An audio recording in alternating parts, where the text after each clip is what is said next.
Assalamualaikum warahmatullahi wabarakatuh. Perkenalkan kami dari kelompok 17 Kasihan Kepas yang beranggotakan saya sendiri Tegar Prayuda. Saya Wita Juliana Sela. Saya Rian Febriana Nugraha. Saya Laila Putri Arsanda. Saya Yohanes Arya. Dalam video kali ini kami akan mempresentasikan hasil wawancara pada tanggal 11 Desember kemarin. Presentasi ini akan dilakukan secara online menggunakan Zoom Meeting. Langsung saja presentasi ini akan diawali oleh Laila Arsanda. Baik, terima kasih atas pembukaan oleh Mas Tegar Prayuda. Sekarang saya akan melanjutkan presentasi materi ini dengan menjelaskan sekilas tentang sejarah fotografi. Fotografi atau photograph berasal dari kata Yunani yang terdiri dari dua kata yaitu photos dan graphos. Fotos sendiri berarti cahaya dan graphos berarti melukis atau menulis. Pada istilah umum, fotografi berarti metode atau cara untuk menghasilkan sebuah foto dari suatu objek atau subjek dari hasil pantulan cahaya yang mengenai objek atau subjek tersebut yang direkam pada media yang peka cahaya. Media untuk menangkap cahaya ini disebut kamera. Jadi, fotografi adalah proses melukis atau menulis dengan menggunakan media kamera dengan memanfaatkan sumber cahaya. Sejarah fotografi yang dikutip oleh Aviani Rahmawati dalam buku The History of Photograph karya Alan Davenport yang diterbitkan oleh University of Mexico Press tahun 1991 disebutkan bahwa pada abad ke-5 sebelum Masehi, seorang bernama Mo Ti sudah mengamati sebuah gejala pada dinding dalam ruangan yang gelap terdapat lubang kecil atau pinhole. Maka di bagian dalam ruang itu akan terefleksikan pemandangan yang berada di luar ruangan yang terlihat secara terbalik yang melewati lubang tersebut. Moti adalah orang pertama yang menyadari fenomena kamera obscura. Pada abad ketiga sebelum Masehi, kemudian fenomena ini memberikan kekaguman kepada Aristoteles. Kemudian pada abad ke-10 sebelum Masehi, seorang ilmuwan bangsa Arab yaitu Ibnu Al-Hatim atau Al-Hazam yang pada saat itu menjadi seorang pelajar mengamati dan kemudian menulis bahwa citra dapat dibentuk dari cahaya yang melewati sebuah lubang kecil. Pada tahun 1558, seorang ilmuwan Italia, Giambattista della Porta, menyebutkan bahwa kamera obscura pada sebuah kota yang membantu pelukis menangkap bayangan gambar terkutip pada Bahtiar halaman 10. Menurut Zarskowski, dalam Hartoyo menyatakan bahwa nama kamera obscura diciptakan pada tahun 1611 oleh Johannes Kepler. Berawal dari kamera obscura, kemudian fotografi kian berkembang menjadi lebih modern dengan menyesuaikan zaman. Fotografi tidak hanya dilakukan menggunakan kamera profesional seperti DSLR dan mirrorless, tetapi juga kini ponsel bisa menghasilkan fotografi yang tak kalah bagusnya. Namun, di samping segi estetika fotografi, pengetahuan penting lainnya itu adalah bagaimana fotografi tersebut bisa berubah dan berkembang sehingga menjadi fotografi yang sekarang. Lalu, bagaimana cerita di balik orang-orang hebat dalam bidang fotografi? Sekian penjelasan sejarah fotografi dari saya. Selanjutnya, materi akan disampaikan oleh Rian Febriana. Terima kasih. Oke, lanjut ke bab 2 yaitu pembahasan. Profil narasumber. Wawancara dilakukan tanggal 11 Desember di Kota Cirebon, Jawa Barat. Narasumber merupakan konsultan, coach, mentor, dan konselor yang memiliki hobi atau minat di bidang fotografi sejak kecil. Ia bernama Steffi Patikawa. Pertama kali menggunakan kamera di tahun 1980-an. Kamera tersebut ia dapatkan sebagai hadiah ulang tahun dari ayahnya. Sejak saat itu, hobi dan bakat narasumber di bidang fotografi mulai terlihat.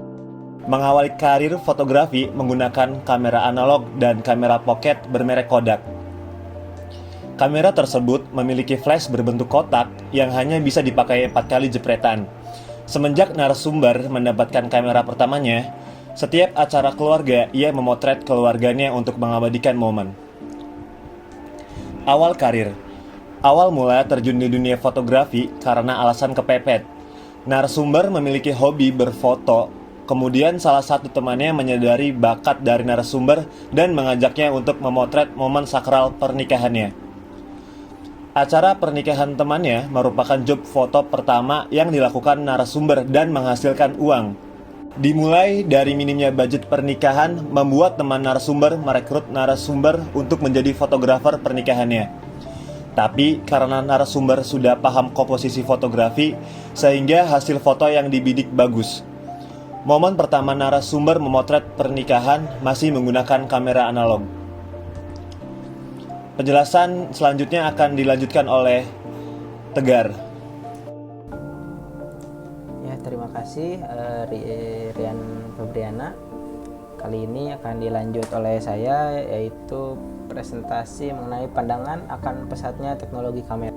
Dengan bergantinya zaman dan semakin berkembang pesatnya teknologi, membuat peralatan fotografi dari tahun ke tahun menjadi lebih canggih. Dari yang awalnya memakai kamera analog yang sistemnya harus dicuci sehingga dapat melihat hasil jepretan, kali ini semuanya sudah serba digital dengan adanya DSLR dan mirrorless mempermudah pekerjaan fotografer. Kamera analog sendiri mulai muncul pada tahun 1981 dari Sony Mavica, singkatan dari Magnetic Video Camera. Ini adalah kamera analog pertama yang mencatat sinyal piksel terus-menerus sebagai mesin perekam video. Lalu kamera elektronik analog selanjutnya yang muncul di tahun 1986 bernama Canon RC701. Canon pertama kali menjadi produsen kamera yang mampu memotret perlombaan di event olahraga akbar Olimpiade 1984, yang juga memiliki andil dalam mencetak foto Yomiuri Shinobun dalam surat kabar Jepang. Kamera elektronik pertama yang dipasarkan ke konsumen adalah Canon RC250 Snapshot pada tahun 1988. Sebuah kamera analog terkenal yang diproduksi pada tahun yang sama adalah Nikon QV1000C yang dirancang sebagai kamera untuk pers dan tidak ditawarkan untuk dijual bebas ke publik. Kamera digital pertama yang dipasarkan secara komersil mulai dijual pada bulan Desember 1989 di Jepang oleh perusahaan yang bernama Fuji. Sedangkan kamera digital pertama yang tersedia di Amerika adalah 1990 Daycam Model 1 yang dinilai gagal mendapatkan respons pasar karena beberapa faktor seperti biaya kamera yang sangat mahal untuk ukuran kala itu. Kamera hanya mampu memproduksi kualitas gambar hitam putih dengan tingkat resolusi yang rendah.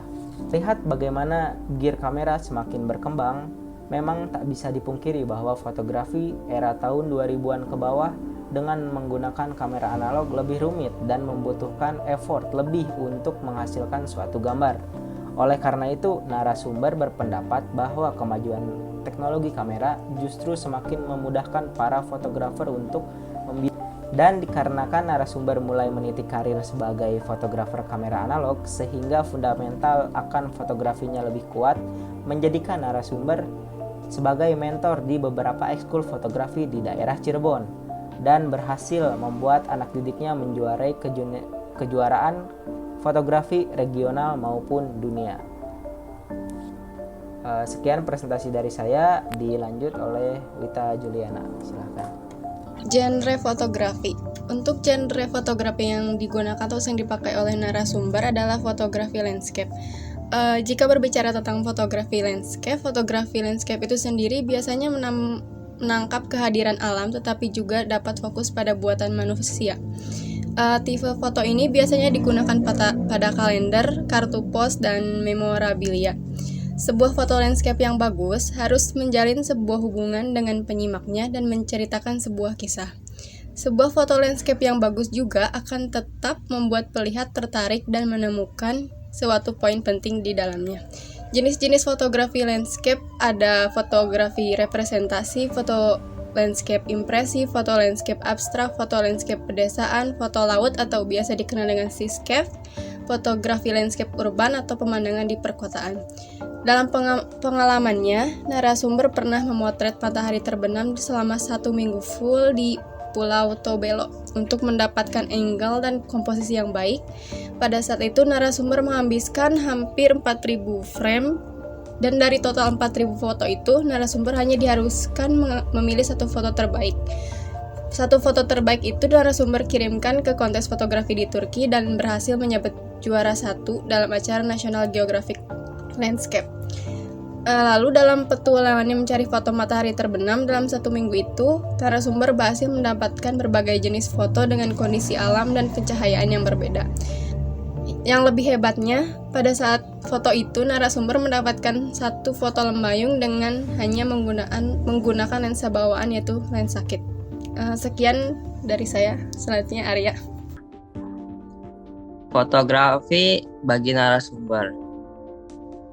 Baginya itu picture speak more than 1,000 words, di mana ketika melihat satu gambar dapat mendeskripsikan dan menceritakan apa yang tidak bisa ditorehkan dalam kata-kata.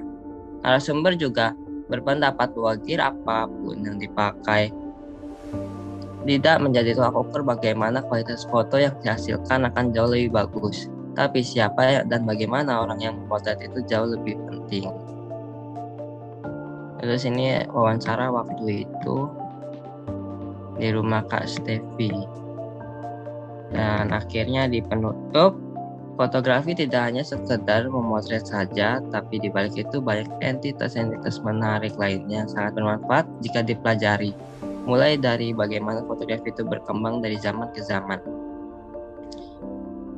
Terciptanya foto yang indah juga dapat ada maknanya dari foto itu sendiri. Dan melihat kemajuan teknologi yang sangat berkembang, kita melihat zaman tradisional itu butuh tenaga lebih daripada yang zaman sekarang. Dan diharapkan hasil riset sejarah fotografi yang berkembang dapat dijadikan penelusuran dan acuan untuk menghasilkan karya fotografi yang menarik. Sekian dari saya, terima kasih. Ya, Assalamualaikum warahmatullahi wabarakatuh. Perkenalkan, saya Tegar Prayuda dari kelompok 17 Kasihan Kepas. Sekarang sedang bersama Kak Stevi. Halo. Sebenarnya Kak Stevi ini siapa sih? Oh, Kak Stevi ini siapa sih? kalau saya sih sebetulnya secara pekerjaan saya nggak ada hubungan sama foto sih. Kerjaan saya konsultan, saya coach, saya mentor, dan saya konselor. Karena bidang sekolah saya itu sih. Foto tuh hobi dari saya kecil. Papi saya udah ngasih hadiah pertama tuh kamera, gitu. Dan waktu itu setiap ada acara keluarga, saya terus yang disuruh foto. Makanya saya nggak ada foto keluarga. Itu sih. Itu dari kapan itu? Kalau foto sih pertama pegang kamera itu saya tahun berapa ya? 80 lah. 80-an. Iya. Dengan kamera. Masih pakai kamera apa ya? Pocket. Saya pakai pocket. Iya. Mereknya Kodak nih, saya sebutin mereknya Kodak cuma satu sih. Waktu itu cuma satu. Terus gimana awal perjuangan meniti karir di bidang fotografi dulu? Dulu pertama kali itu sebetulnya kepepet ya. Kalau fotografi itu kepepet. Iya. Soalnya bisanya hobinya foto, tiba-tiba ada temen minta difotoin wedding, ya udah saya foto.